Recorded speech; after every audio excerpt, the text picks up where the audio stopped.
Welcome back to Why Does No One Remember Me in This World? Anime Review, episode number 3. So, we're just going to see episodes 5 and 6 this year, which, by the way, we are halfway through this season. I know we'll get season 2 or not, but we'll find out and see.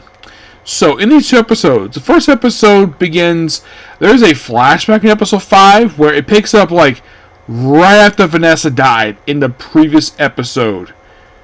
We're introduced to her sister. Yes, named Helatina. Yep. And she's voiced by Lacie Marquis Diaz. That's who I've heard the credited for dub actor for her. So apparently she's made her debut in One Piece. Like, she's been acting just for a few years. So here's the shows I've heard her voice in. Based on One Piece. Mostly a lot of our background characters. Like Dr. Stone. Chainsaw Man. Let's see. The reincarnation of strongest actors in the world. Saving 8,000 from my retirement. Chilling the world to she as Humanist. I was reincarnated as a seventh prince, so I could take my perfect time. So I could take my time perfecting my magic ability. Tales of Wedding Rings. Oh, she would also even fail her frame as the Soul Eater. Interesting. Yeah, the one monster appeared for one episode. So overall, aside from, let's see, this would be 1, 2, 3. Oh, 4. She was Elf Maple. That's 4. Let's see. 5, 6, 7. Dragon Stampede. 8, 9, 10, 11, 12. 13 anime. You're like, wow, 13. So basically, she comes in to give a message to Kai. Like,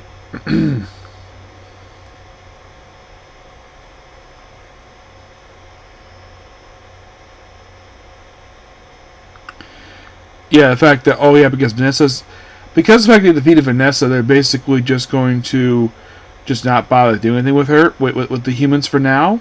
So then, of course, they proceed to present day, where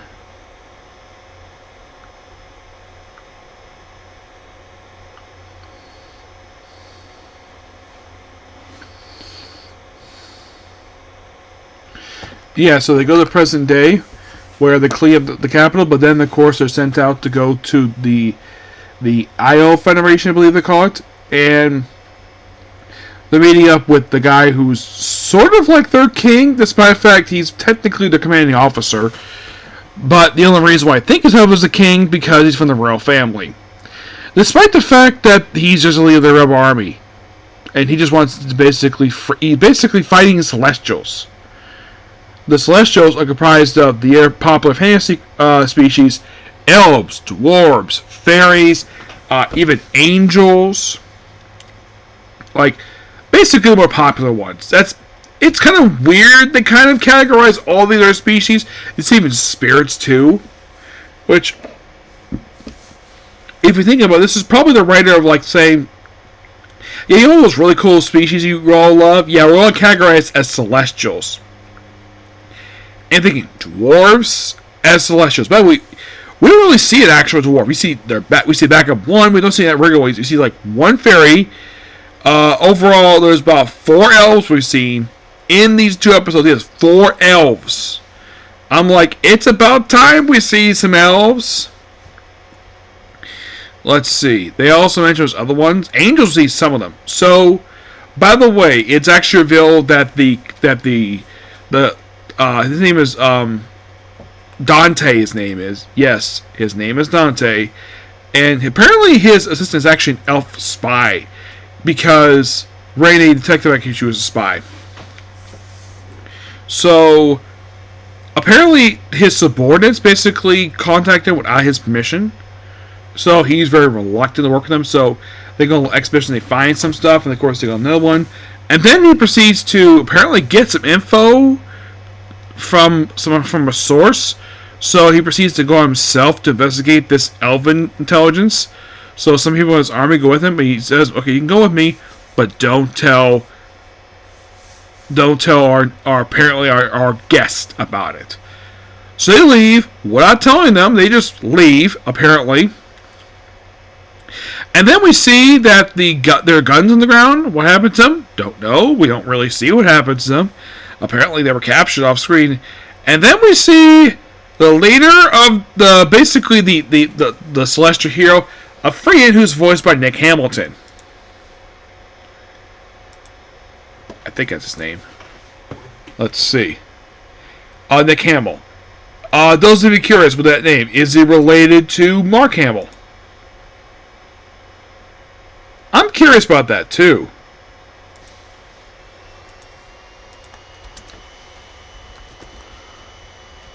Like, you would think with a last name like that, maybe he's related to Mark Hamill. He is not. No. No, he's not. Apparently, the show was actually his debut. Yeah, and this is the only show he's been on. This one show that came out last year. Yeah.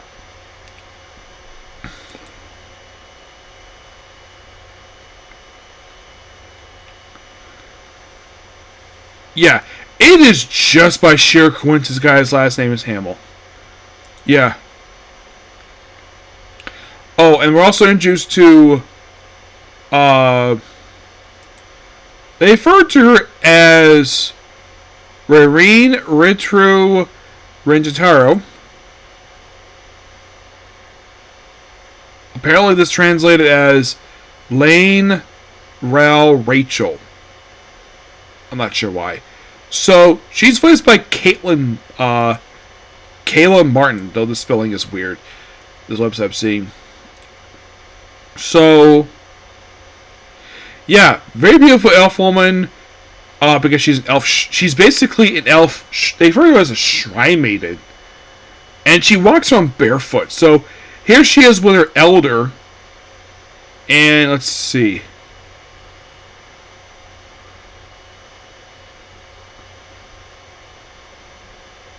Yeah, this is kind of weird. Yeah, this website I'm using, they don't give a name for the elder. Like, the elder does speak, but I don't exactly hear. Like, it's clearly a woman, just like his website says it's a guy. I clearly see it's a woman. So apparently he has turned his back on the Air Celestial species, and he's working with the people responsible for altering the world. And of course the elder's like, who is that? What is that monster behind you? He's like, oh, don't worry about that. Then he proceeds to basically imprison an Amber. And then of course, Raylan proceeds to fall off the Angel Palace, somehow surviving despite the fact that's clearly 100 feet in the air. Somehow she survived. My guess is that they probably fell for some trees. And you're thinking, wait, she survived that fall by falling the trees. And apparently she was unconscious, or she maybe used some magic to basically cushion her fall. It is possible, they didn't really say. And then they say, oh yeah, we captured some humans, caught all these dwarves. I'm like, okay. Now, those of you curious about how the scene is portrayed here. By the way, they actually have a fairy in this episode, where she's called Silk. I'm like, wait. Fairies are tiny creatures sometimes, are basically human-sized. This is a little kid. And they say this tiny little girl is a fairy. Okay.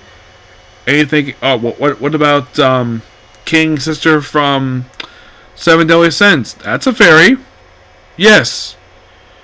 But she looks like a little bit older than this little girl. This little girl looks like she's like about a little older than my niece. And of course, she has a mistaken belief that humans eat fairies. Which, as far as I can tell, humans don't do that. Not in any form of fiction. Yeah, so John Frail and the other two, basically the six of them, proceed to go out just themselves. Where's the rest of the army for this is not really very clear. And they go to Elven Force. They find their weapons. They'll find Dante. He is nowhere to be seen here. Then, of course, basically, they kind of follow Silk. And they come across two elf archers, which is, there's nothing wrong with this. Elves are notorious in any form of fiction, even American fiction. They are very famous archers or swordsmen. and here's the weird thing. Where are the male elves? I clearly don't see male elves. I see women. Lots of women. I'm like, where are the guys? And by the way, these elf guards, no, they're not named. They're just basically just two random elf women who just happen to be guarding the edge of this shrine that they're at. So then, of course, they're brought for Rayrin, which, of course, basically she's sitting on like a stump in the middle of a lake. So I was like, oh, you're the humans of Eve Vanessa. Yep. And she does ask John about the elf material that she's wearing. Now, she explained this to the demon in the previous episode that they raided Elf Village for that. She explains to her that the demons did that and they took it from them. And she's like, if that's the case, I'll let it slide. And you're like, wait a minute. Did she just lie to her about that? Oh yeah, they said it was about 10 years Renovation's timeline, which is... Now, could it be that the left hand didn't know what the right hand was doing? Possibly. It could be maybe that the writers of the writer of this episode, who changed this one, who did the previous episode, when she mentioned that, just not even 2 episodes ago, was probably a different person. Probably was that, or probably the website was written in Japan. So then they kind of explain via sitting on lilies. Basically, lilies you see for a palm. Apparently, he thinks are strong enough to hold up, basically having a person to sit on them. And apparently, she explained what's going on off screen. And then she pays a visit to, of course, Rini, where she's sleeping under Kai's coat. Kai has a fire. And then here's Rini just walks up to him. Chats about Vanessa, how she beat her. It's a pretty interesting conversation. I do appreciate this. And then, like the very next day, then they proceed to... By the way, also how they get to the Elf Village was quite interesting. Kai explains that they use a thing called Gate. This is not like, a big portal they just walk through normally. No, it's like basically a teleport. For some reason, they refer to a teleportation circle as a gate. I don't get why they do this for, but they do. And yeah, all the other anime I've seen that use this damn thing always refer to this thing as a teleportation circle, not a gate. So they can teleport to the Elf Village just by sheer coincidence, and then they use... By the way, there's also, like, in the area, there's also traps, basically, not only on the tree itself, but also on the top of the tree, too, which... Good eye. And, of course, basically, John basically mentioned, oh, yeah, I thought it was going to be the sun until he said that. So then, Rayrin proceeds to activate push something out of a tree and activates another gate that takes them directly to the Angel Palace. So then they get there, what's that smell? It's awful. And then they go to the first room, it's a bunch of elves who are heavily injured, and there's fires everywhere. And then, of course, basically, so they get the next area, which is these floating platforms. Yes, floating platforms. Where they come across, another angel who Rayrin does obviously know. And, oh, you people should basically bow our feet because we're high and mighty. That is until, basically, the Air 3 proceeds to leave them behind and she deals them. And then, next floor, they run into an angel by the name of... They pronounce it weirdly here, but it's basically Raphael. I'm thinking, wait a minute, Raphael. Now, from what I remember from the Bible, I think that was an actual name of an angel from the Bible. And I think this character is loosely based upon that character from the Bible. I'm guessing of that, except this guy's clad in big hulking armor. And Rene stays behind to deal with him. Which, okay. And then John, Kai, and Rayrin go next floor, which is obviously the top floor. And there's the Elder, still in Amber.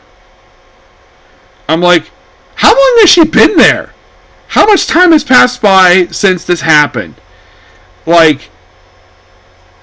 It's how many days? Has it been a few days? I think they mentioned it's been 2 or 3 days when she first woke up. Now, I'm not exactly following the anime. Here's the thing. Oh, by the way, the episode ends with confronting the Hero of the Celestials. I kind of blame some of the fault on the anime on these two episodes when it comes to this scenes with the Elven stuff.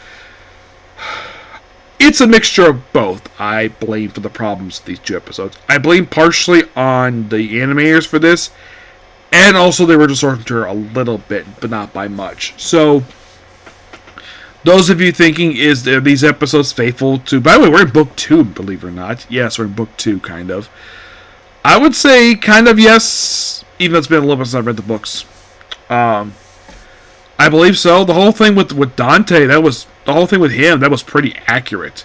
Like, I would say it was pretty accurate up until they got to all stuff with the angels. And that's where I don't think they cut a lot per se from these two episodes. It just like, okay. Not sure the reason for this, but it was. Oh, and by the way, the angel here.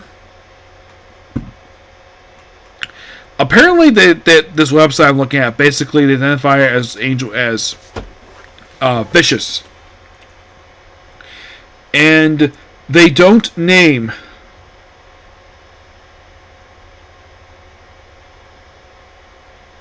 Oh, by the way, in case you're curious, though, does Kai ask Raymond about Sid? Yes, he does. So that's interesting. So we still got about 6 more to go.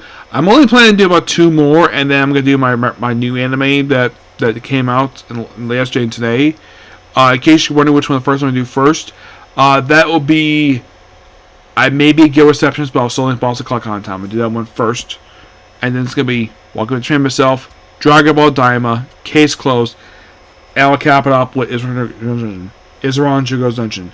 And the reason I'm kind of doing that order is because this one I have to look up stuff. The other 3 I don't. I can just basically blast right through those, no problem. And one of them is anime original. The other one's basically adapted from action books. Yep. So yeah, that's particularly a particular review. Please be sure to like, comment, subscribe, turn notifications, and do not hit that dislike button. Well, see you all in a bit, basically, for the next 2 episodes review. Okay? See you. Bye.